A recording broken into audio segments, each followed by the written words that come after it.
all want to make money by doing something we love. If you could turn your hobby into your job, you'd never work a day in your life, right? Welcome to Hobby Hustle, the ultimate podcast where collecting passion and business collide. Now, here's your host, Zach Nygett. What is going on, guys? Welcome to episode 12 of Hobby Hustle. I'm so glad everyone is here today. I'm your host, Zach Nygett, and I appreciate you taking the time to watch or listen to the show. If you have enjoyed the pod, please be sure to like, subscribe, rate us, and of course, share with your friends. Also, if you're watching on YouTube, please leave a comment. Please follow, subscribe. Any thoughts and suggestions you have, leave them down below. We greatly appreciate it. And I hope that you guys enjoy the show today. Today's guest is a longtime passionate collector who's hustled his way from humble beginnings in Chicago. He's a true entrepreneur and has been a collector and connoisseur of sneakers, fashion, cards, and culture for many years. He's established himself as one of the top card dealers in the hobby and travels both the country and the world to set up at shows. He's also established himself as a leader in the space and is responsible for the creation of the Culture Collision trade show in Atlanta.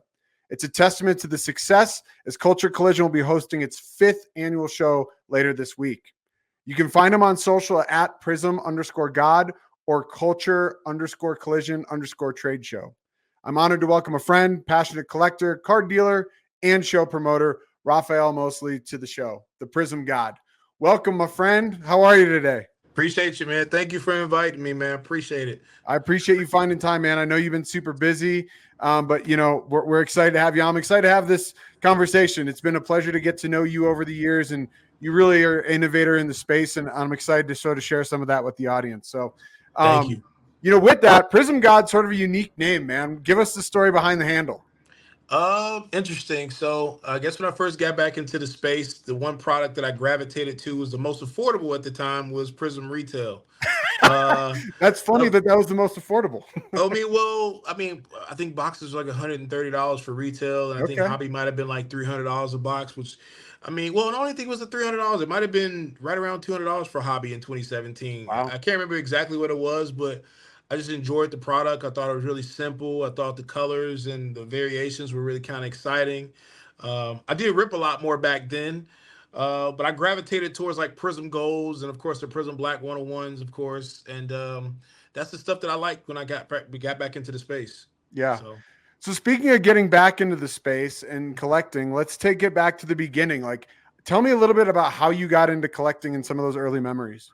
Wow. So, man, I don't remember exactly what age it was, but I'll just say I was probably in my teenager, right before I got to high school. Mm-hmm. I went to my grandmother's attic in her house, and I came across, rest in peace, my cousin Steve Johnson, who actually used to set up at Culture. Well, he used to be like my security guy at Culture Collision. Oh yeah, I remember Steve. Yep. That's my cousin. I slick inherited his collection because it was sitting in my grandmother's attic, and I remember seeing like Ricky Henderson rookie cards and like maybe a couple Manos and some Eddie Murrays and like Reggie Jackson cards back then. I don't think it was anything too special, but I remember like getting like, back then I ended up getting his cards, and I think I went to the store and I might have saw like a book called like Tough Stuff or Beckett or something back then. Yeah. And I was like, all right, well, let's just see some of the stuff work and I'm worth. And I'm like, all right, well, Ricky Henderson seems to be worth a lot of money. And that's how I kind of got into the space. I'm like, oh, these cards are actually worth money. Yeah. I used to live on the west side of Chicago, so it wasn't really many card shops on the west side of Chicago. And being from where I'm from, we didn't see a lot of card shops in our community. Mm-hmm. So I think the first time I really got exposed to like a massive like card community was really it used to be the national used to be called the Chicago Sun Times Show in Rosemont.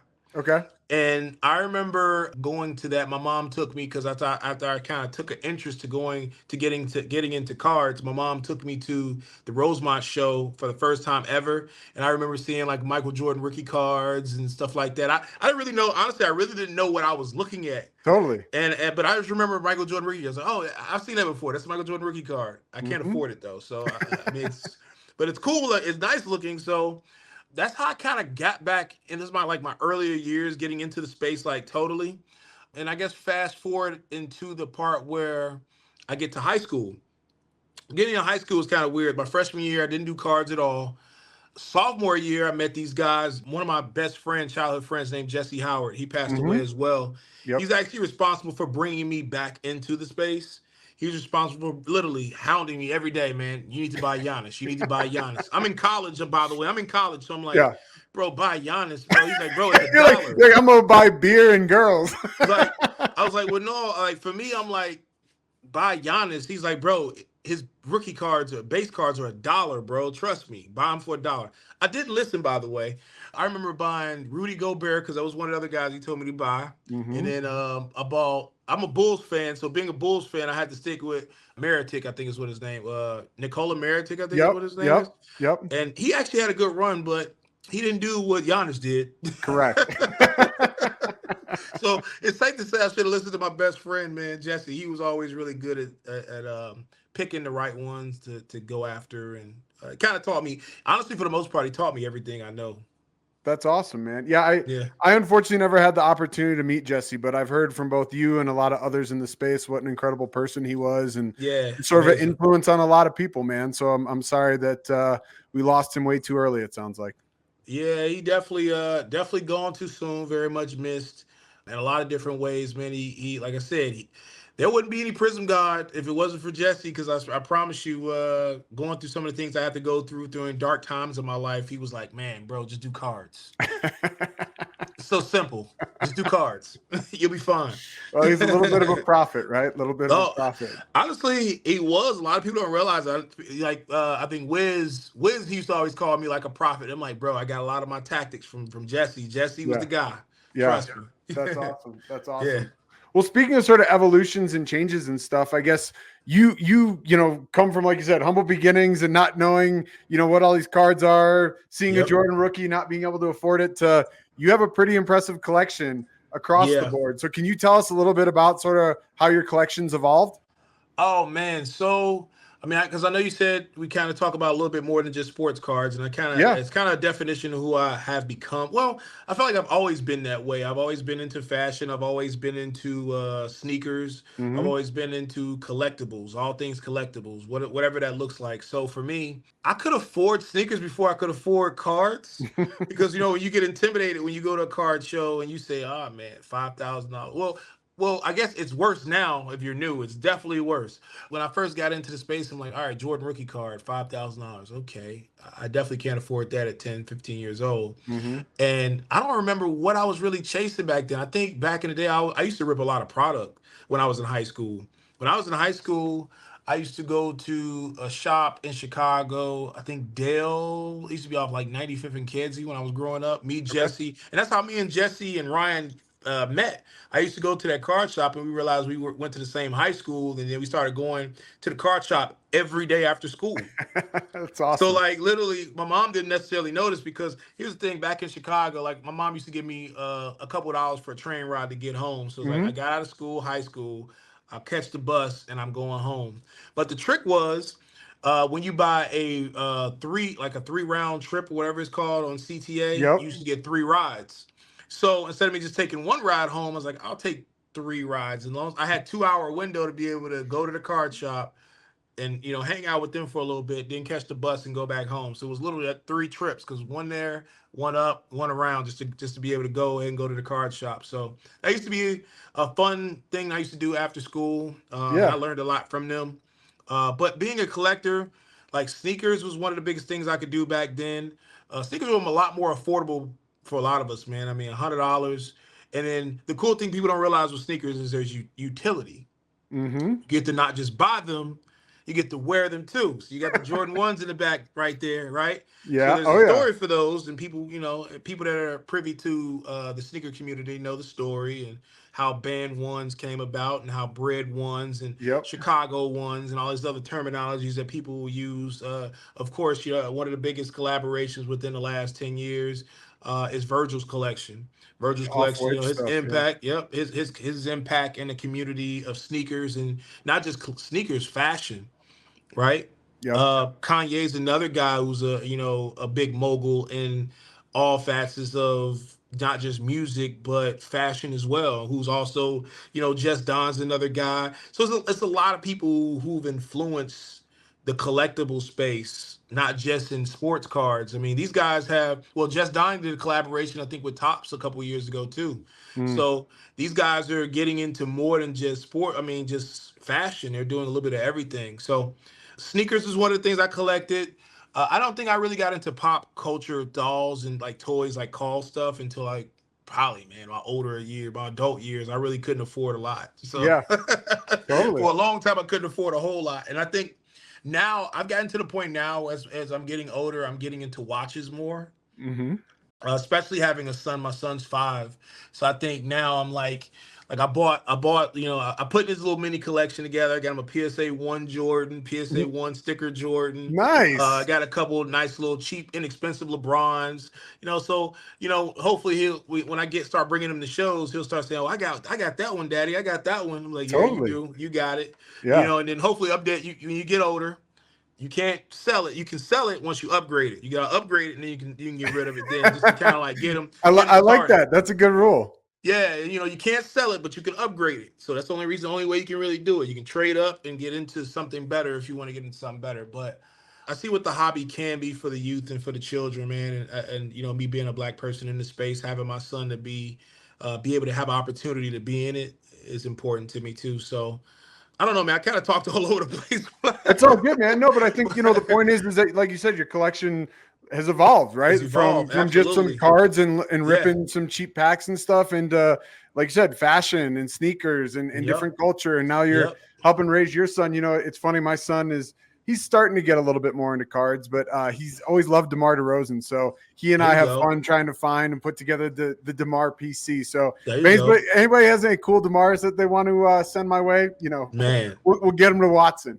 There you go. Yeah, it's a lot out there, man. I mean, I say, it's fun when you can buy what you collect. I mean, I think having an education on, and that's something we could probably work on as we continue to grow and scale the hobby, right? Is having these kids to understand, okay, it's more than just making money, but it's also about building a PC. Once you get a card that, I tell a lot of people who've been in this space and doing really well and successful, the Roth cards, the David Woods, all these other guys who see cards that are once in a lifetime buys, and they see it multiple times, and sometimes they only see it once. And especially at the price point they're buying it at, and I'm like, hey man, some cards are worth holding on to.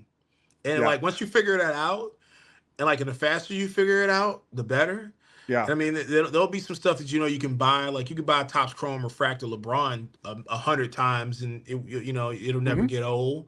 But you start seeing the Topps Chrome Golds, and you're like, man, I got lucky. I bought one for 80 to 100 grand, and now a 9.5 just does 185 grand recently. I mean, think yesterday. So it's crazy. I mean, yeah, market is, everything is reacting, and it's pretty exciting. Yeah. So let's talk about the hobby specifically for right now. Can you sort of take us, you'd mentioned Jesse and how you sort of got back to it in 2017, but sort of talk to us about that and like how you sort of refound your way. I mean, after pretty much Jesse hounded me on the opportunity of getting back into the space, literally hounded me, bro, just come back.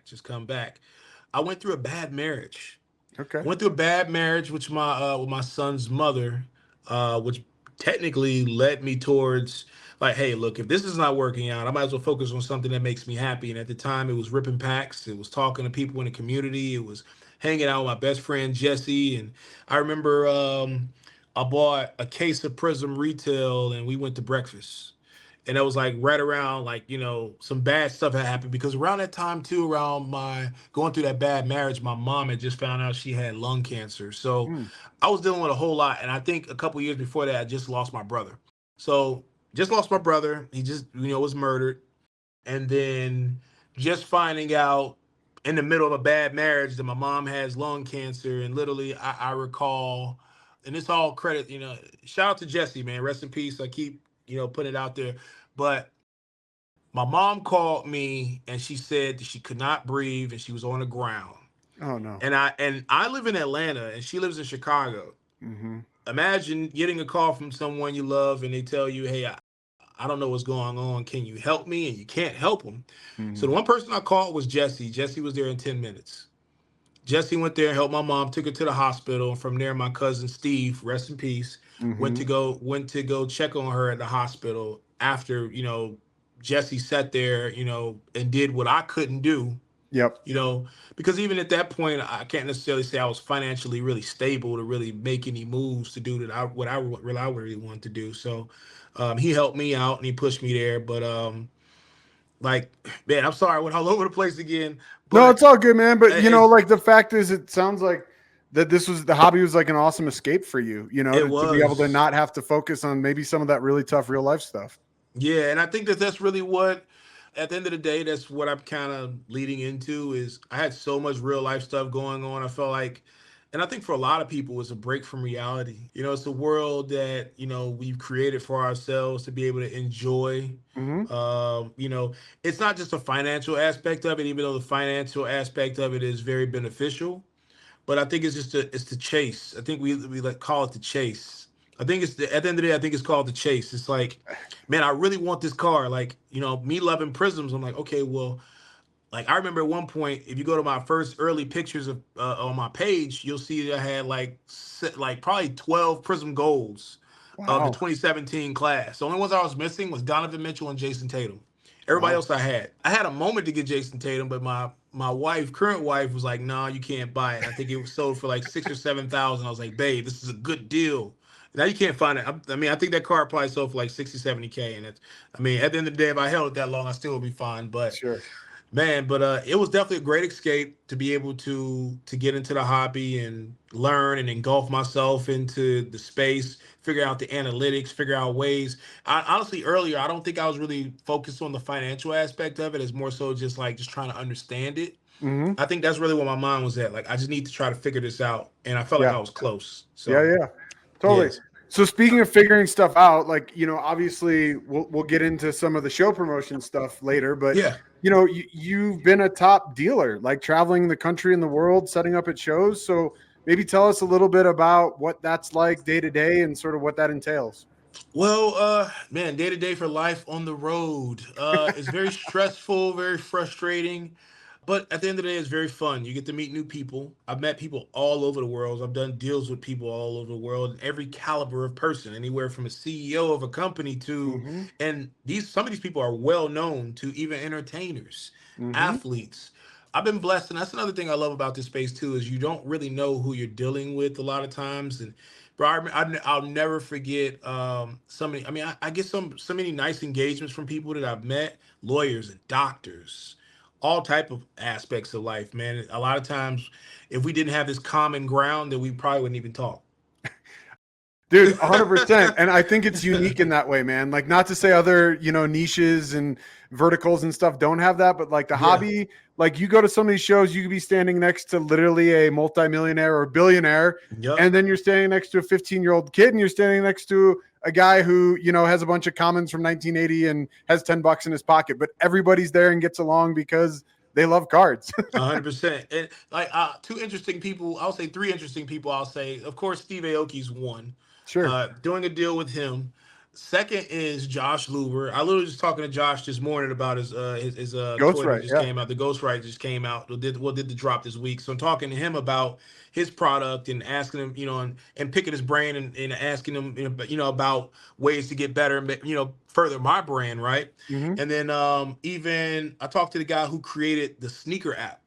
Oh, cool. So we literally talking about StockX old CEO. Then now I met the guy who works for Nike who created the sneaker app. Yep. And so talking to him, I met him at the Nationals, and we've been going back and forth since the Nationals because I'm keeping that pipeline open because, again, one of the things I'll say about traveling to shows is you don't know who you're going to meet. You don't know what you're going to be doing in the next 10 to 15 years if you're staying in this space.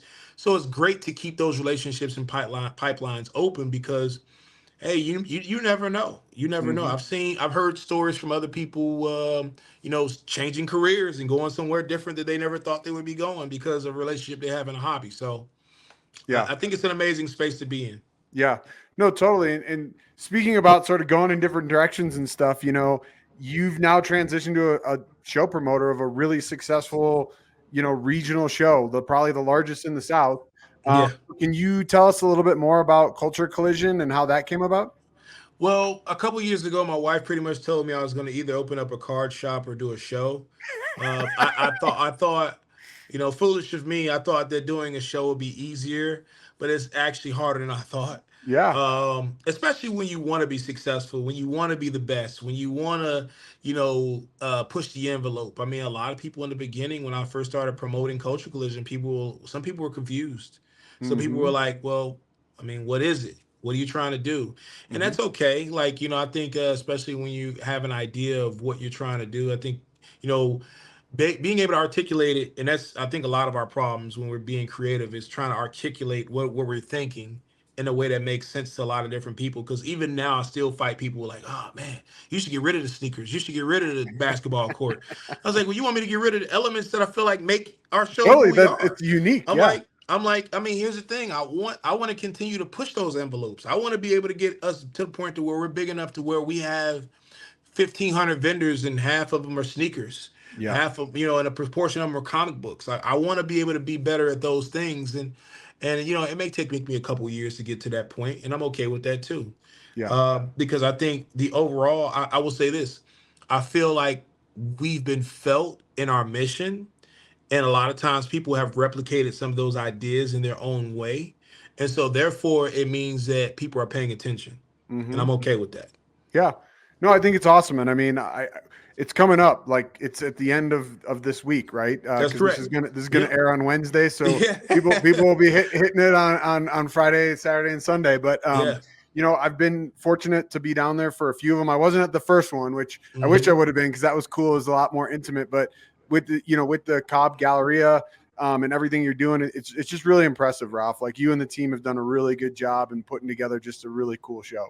No, I appreciate it. I mean, man, we're still growing. We're still learning. I think one of the disadvantages I felt like, and this is one of the things I will say, one of the disadvantages I believe that we did wrong, and it's something that you kind of learned is, I mean, repetition is everything. And Mm-hmm. unfortunately, if you do a show once a year, you only get once a year to either make a mistake and fix it and adjust. And if you forget, a lot of times, a lot of things can happen. The market can change. Anything can happen. So this is our first time doing 2 shows in 1 year, Mm-hmm. which, I'm interested to see how it works out. And I'm Yep. okay with, we're not making any major changes to the show. We'll look for January to have major changes, the upgrades, and things that are going on. But here's the thing, though. Like, honestly, I feel like we've learned from a lot of our mistakes. And I think we're going to continue to build our team up to where we can continue to do these things as much, I'm not going to say as much as possible, what that makes the most sense. I mean, Yeah. a healthy show promotion. I mean, most people have been begging us for two shows a year. So now we get a chance to see what that looks like. And then Mm-hmm. now we're introducing potentially a third. Well, we're for sure going to do a third.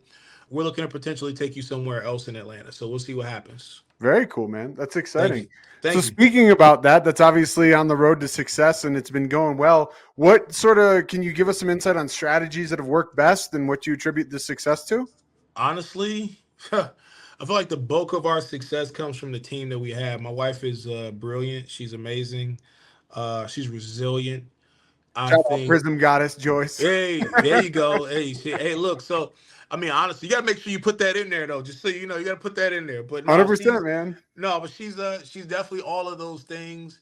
She is like, man, like she does the stuff I hate doing, and I think that you have to have people that compliment you, Mm-hmm. because if not, then it doesn't typically work. And I think, some of the things that we're doing now, like we hired a few different people. We've had a few different people that work for us, and like the challenges we kind of have a lot of times is just finding the right fit. Sure. Having people to just see the bigger picture. Like, I don't want to have to continue to sell you on the ideas of what we're doing. Once you kind of buy into it, first of all, I believe you should buy into it before you accept the job. But unfortunately, it doesn't always work. uh, but I think that once we put the right team in place, Coach Collision is going to be an even more amazing show, because we're going to have the right team, people fit there. And we're going to make the adjustments that we continue to make, which I think we're continually growing and doing new things. So, Yeah, I mean, listen, you're doing innovative stuff for sure. The fact that the basketball tournament's been there for a couple of years now is incredible. No one's ever done that. No one even thought to attempt that. And you're sort of yeah, taking it multiple levels high, which is incredible. Like you said, mixing that culture into the card show. Not that it's never been done, but you're doing it in a way that really brings it to the forefront. And that's been really cool to see. And like you said, I think having a team is so important, and a team that you trust and a team that you work well with. And like you said, there can be really talented people who are really good at what they do, but if you don't jive with them, right, and you don't come together as that puzzle pieces need to fit, like it's not the right fit, and that's cool, but you got to find those people. And then once you do, you got to treat them right and hold on to them. Oh man, 100%. I agree with that. I try to tell Prizm Gawd that all the time, man. And so we go back and forth. People hit me up all the time. Like, man, how do you work with your wife? It's crazy. I'm like, man, trust me, it's not she'll probably do a podcast and bash me really hard. But no, it's okay though. But I'm just being honest with you, man. Like realistically, it's not easy. Shout out to anybody that does a card show on a high level, man, or any card show, period, because there's nothing easy about it. You just hope the best and you wish that people just show up to your show. I think that, and that was honestly, that was probably the most impressive thing that I felt like the last Culture Collision that we had. And to me, that made it a success because like, I wasn't as stressed as I had been the last like 3 shows. And so going and seeing this show, I was like, golly, like, all right, we'll just see what happens. And then like Friday looked like a Saturday. And I was like, it was booming, man. I was like, this is crazy. Like, and then my wife's like, have you seen a line outside? I'm like, no, I haven't seen a line outside. I'm inside watching the basketball tournament, trying to get this set up. And then, and so I don't know, man, I think it's amazing the support that we have gotten. I would like to see more support from the shops. I feel like this, and I'm probably going to say this, and I hope I think it's just really majorly true. I hate to see shops not really support the shows because I think the shops have to understand that the shows are an extension of them. So if a show fails or does bad, like that kind of is like a discredit to everybody in that community, because if you're part of that community, then I think you should want that show to win, because now that gives you an opportunity to create new customer base for you. Totally. And that's like, because if a show happens every 4 months, that's not seeing you. I don't see you the way somebody else can see you. Right. People can see you, at a show. I mean, at a shop, people can see you every day. And some of my favorite shops that I used to, when I was growing up, I told you as a kid, I went to the shop every day. Dude, I was the same way, man. Like my local shop, rode my bike with my buddies, and we would hang out there on the weekends all day long. Exactly. So I feel like we have to do, I will say this, I feel like we have to do better as a community to be able to continue to support each other. And that, honestly, that was the sauce that made Culture Collision such a great, successful show the first time. And then we built off of that energy to keep going. But I think we have to go back to that. And I mean, that's some of the things you'll see happen in January. Okay. We're going to go back to that. I think that's, what made us successful in the first place is what we're going to continue to build off of. And because, again, there's a lot going on in the hobby, especially in the show. Like everybody gets to choose whatever show you want to go to. But I think we want to continue to separate ourselves. And I think that's what we want to focus on right now. And you'll see going into, this next show. Hopefully we see you guys September 13th. But if not, make sure you don't miss the one in January if you're going to miss the one in September. Yeah. So let's for people who can't see stuff on the screen or, or listening, obviously the plug is culturecollisiontradeshow.com, or is it just culturecollision.com? I apologize. Culturecollisiontradeshow.com. Unfortunately, Culture Collision was not available. I wish it was. Yeah. So the culturecollisiontradeshow.com, you've got VIP tickets, you got regular tickets, everything's up on sale. Go check it out, get your stuff in advance, because it is an awesome show, not to be missed, for sure. Appreciate that. I think that you bring up an interesting point, though, when you're talking about the importance of shows and the ecosystem, and I think that gets overlooked. And, the fact that, like you said, the card shop is sort of that day-to-day interface, between the collector and the community, right? And that's the opportunity to go every day, every week, whatever it is. But that if they come support these shows, you guys are sort of that next step up, right? In terms of you'll attract people regionally that the shops might not. So you're getting exposure for them there. And then that could in turn, create those new customers and stuff. And exactly. I don't think, like I said, I just think that's an interesting way to think about it, because I don't think a lot of people have talked about that. And I then think there's a whole nother level, and this has been talked about with some other guests and stuff too, but the ecosystem between shows, and I'm curious to see how the future of that goes with some more synergy and trying to work together a little bit more, and not seeing everybody necessarily as always competition, but rather, hey, how can we work together and better everybody and elevate all of the shows? So we'll see how that plays out. In the beginning, I think I did care about that. I did care about that, right? So it's a couple different ways to look at that. And I think the way that I've kind of had to learn to look at it is as long as I focus on, if I put my head down and keep focusing on trying to be the best and be good or be great, right? I think people will pay attention to that and people will make their choice based upon that. Okay. The other aspect of it is, as a promoter, my number one job is to make sure people come to the door. Yep. So if, regardless of what show that might happen within all right, so prime example, our show is competing with the Minnesota show. Yep. Minnesota is Minnesota, Atlanta is Atlanta. If half the community decides they want to split up and go to both, my job is still to make sure people come to the show. Totally. So guess what? That's what I'm focused on. No matter how it happens, no matter who, like, because at the end of the day, all you care about is results. Man, the first Culture Collision we ever did, we competed versus the Dallas Card Show. We still had 386 vendors, tables at the show, around 350 tables. We still had about 4,000 people come to our first show. That's awesome. I mean, honestly, we did that show in 90 days. Yeah. So doing a show in 90 days and to do a whole lot of promotion, and I think our first show, we probably had 6 or 7 sponsors. And, you know, within 2 years of doing a show, we were able to get eBay as our first major sponsor within 2 years. Our second show, we got eBay. Yeah. I think we were I'm okay with, it doesn't bother me anymore with competing with different shows, because I want to be the best. I want to do the best I can. And that's what you'll get out of me and my team. We'll continue to try to push the envelope and do as much as we can to make things better. And I think, again, the number one goal for the space is to bring in new collectors. That's what these shows are supposed to do. It's supposed to be able to give people opportunity to see something they've never seen before. Totally. And here's the thing. You can go to a card shop any day of the week. Why should a card shop, my question to you, Zach, why should a card shop even be open the same day as a show? Well, hopefully they're set up at your show, right? And everybody's coming to that instead. So at the end of the day, right, if you come set up at the show, you still are a part, you're actively a part of the community. Yeah. And it's a whole cycle of everything happening. I'm bringing in new people. You're bringing in your people. We're trying to create new experiences for each other. Yeah. And I think that's the part that gets overlooked by a lot of people. And I think in a perfect world, I would like to see shows work with each other, but a reality is it's not going to happen. Yeah, people will continue to bump heads, especially with people coming out with new shows. Bro, it's a new show come out every week. Yeah, right. Right. Yeah. Hey, man, I got a show in Buckaluk, Arizona. Okay, great, man. Come out. I was like, bro, it's the same weekend as Philly and Chicago. I can't do it.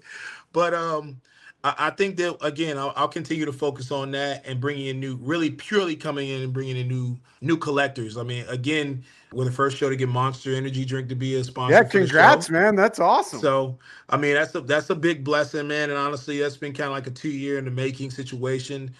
We've been talking in talks for a couple of years, and then they came to the last show to visit. They saw it. They was happy with what we did. They were amazed, and now we're going to keep building off of that and hopefully have them into 2025 and do some big things. Yeah. Well, I know it's just tip of the iceberg, but I did see some leaks that Tom, the car carver, put out for some of the exclusive badges with that Monster logo. And that's looking really cool. So it's just cool to see a major national brand like Monster associated with a regional show, man. I mean, you're definitely doing some right things there. No, I appreciate it, man. I think that's, when we first came up with the idea for Culture Collision, was trying to figure out ways to integrate different things. And, what's funny is I know you have your own art product, your own art collection going on. So, and the thing about Culture Collision is we adapted the idea of having art to be a part of our show early, not on purpose. It just kind of happened. And I think, within the second year, I was like, man, I can't just keep paying these artists to do stuff for me. I think I'm gonna have to do something else because this is not it. So, but I mean, honestly, we adapted art early. I mean, literally from our first. If you look at our very first poster, we had every element: sports cards, sneakers, Pokemon, Batman, might have been Spider-Man on that thing. Yeah. And because of legal purposes, I felt the need to not do it anymore. But. But I mean, I felt like it was just really cool to incorporate all these different things and work with different artists. And I've been blessed to work with, probably 6 or 7 new artists since we've been out. And I'm excited about what's going to happen in January because you guys are going to be, that's all I can say is we have some really, really cool ideas for 2025. All right. As we continue to push the envelope, that's all I'm going to say. Yeah. Well, speaking of pushing the envelope and having all this success, can you sort of talk a little bit more specifically about some of those goals of where, I know you've mentioned 2025, but maybe even further down the line, like what are some of those goals that you have sort of on your big board? Well, to effectively bring in a sneaker community has always been one of my biggest goals because I believe that it's a lot of different things that don't happen in sneaker communities that happens in our community. Mm-hmm. So to me, that's an opportunity. Sure. Um, you go to a sneaker show, you might see 4 or 5 thousand people at one show. Yep. You know, I feel like if I bring that community in to our show, then now we have opportunity for new collectors. Mm-hmm. B, we expose these guys to new guys, but most importantly, guess what? We expose ourselves to that community, Mm-hmm. which can hopefully help that community as well because that community has suffered a lot. Because for one, a lot of those guys don't have the money that a lot, or resources that we necessarily have. I mean, that community is done really well with, the reselling market, but then it got to the point to where it's not thriving anymore. Correct. But for us, right, buying sneakers is almost like penny on a dollar of what we like. It just scratches the surface of what we get into. Like, you're talking about like, oh, buy a pair of sneakers for $300. Like, yeah, I'll take two. Yeah. It's like buy something for the whole family. Okay, Yeah. we're fine. But Yeah. like, you don't see a lot of what happens in a car culture Mm-hmm. happen in the sneaker culture. But I think it's mainly because there's haven't been a whole lot of conversations that's been had. And I think we've been focused on trying to do those type of conversations. And I think we just want to effectively do those better. So for me, it's being able to be the way I'm respected in the card space is the way I want to be respected in the sneaker space and all the other communities that I want to be a part of. Mm-hmm. And I think that's really where I'm going to continue to be vocal about. Like, hey, let me be a part of these different communities so that way I can focus on trying to figure out a way to grow us correctly. Mm-hmm. No, You it's know, really interesting. I mean, I do think there's a lot of opportunity and synergies there. Like my son is becoming quite the sneakerhead, and I've had a blast, being able to sort of go on that journey with him and educate myself more, and going to some of these events like the Got Souls and things like that. And your mm-hmm, point, it's a 1 day deal, right? They bring a ton of people. There's some cool mm-hmm, activations and stuff. But this last one, I was actually in Chicago, and I took some of my art cards that you mentioned around, and I took some yep, stickers, and it was really good conversations that are had. And I do think that maybe you can be the one, Raf, to sort of find a way to bring those worlds together more, because I do think it would be really cool if you have sort of the vibe and the excitement of the sneaker community with the card show, and truly bring both those large scale communities together. I think you're well on your way, but I definitely think there's some opportunity there. no, I appreciate that. Yeah, I definitely think so. I mean, I feel like we were ahead of the curve in terms of art cards too. I just felt like we got into that world and we're just like, I started buying into it to support, and Yeah, then supporting turning into like the success of piggy bank story is crazy. it's Like crazy. that. I mean, talking to Brad, I'm like, this is like what? Like Yeah. this is crazy. And like, and funny story about piggy banks is he reached out to me a long time ago. People reach out to me a lot, Sure. so it's Yeah. like, you see somebody like, all right, whatever. Bro, but what's funny is Whatnot reached out to me a long time ago, and I was like, whatever. And then Wiz started like, hey, bro, Whatnot is dope, man. I'm like, Yeah. okay, whatever.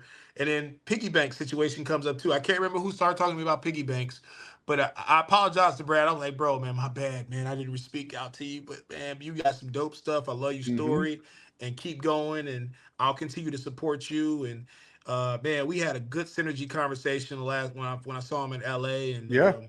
hopefully, we'll bring some things to Culture Collision soon. So Yeah, that's well, all I'm trying to I say. did Tom the card cover tease that there's going to be a collab going down there between the two Yeah, of them, that's and I correct. saw that you got a custom piece maybe from Mr. Piggy Banks, which is pretty sweet.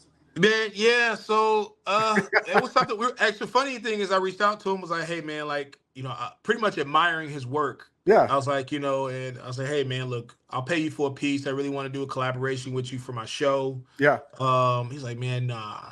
I like you. And this is before I realized he was already sending me conversations like, hey man, what's up? I want you to check. right. Let me send you one of my pieces so you can check it out.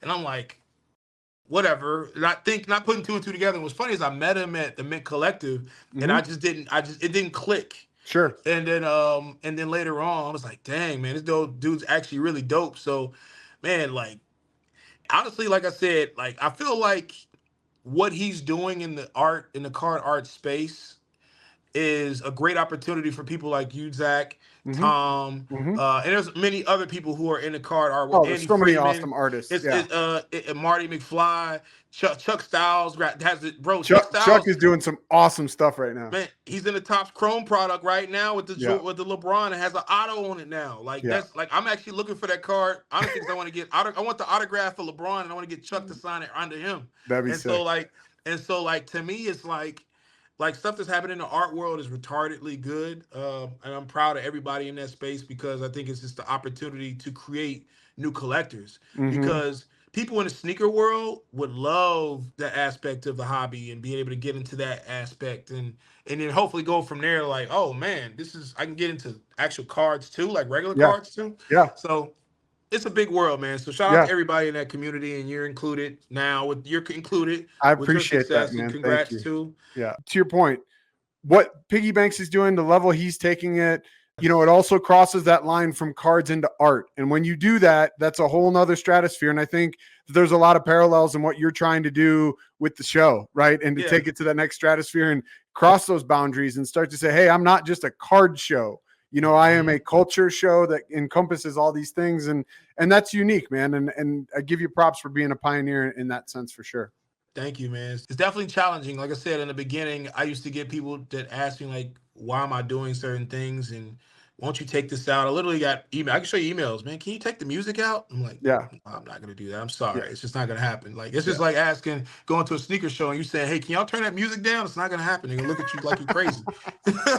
Sorry, are you talking about Dan, the great curator in Saturday Morning Cards? Exactly. I'm Saturday Morning Cards. Yeah, shout out to Dan and to Mo, Paper Gems. Those guys are both behind Saturday Morning Cards, and they're having some amazing success too.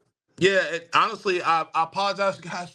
Please don't. No, that's okay. It's funny because I don't think a Dan is like a card artist, even though his product is, and that's why you like caught me off guard when you said that. I'm like, I don't know, like, but no, Dan. That like they're doing huge things, man. They're having so much success, and they keep putting out new releases and selling out and selling out and selling out, man. Yeah. That's dope. That's dope for them guys too, as well. I mean, they supported the first Culture Collision. They were one of the guys who reached out to me early. Was like, "Hey, man, we're gonna bring our Star Wars stuff," and I'm like, "What?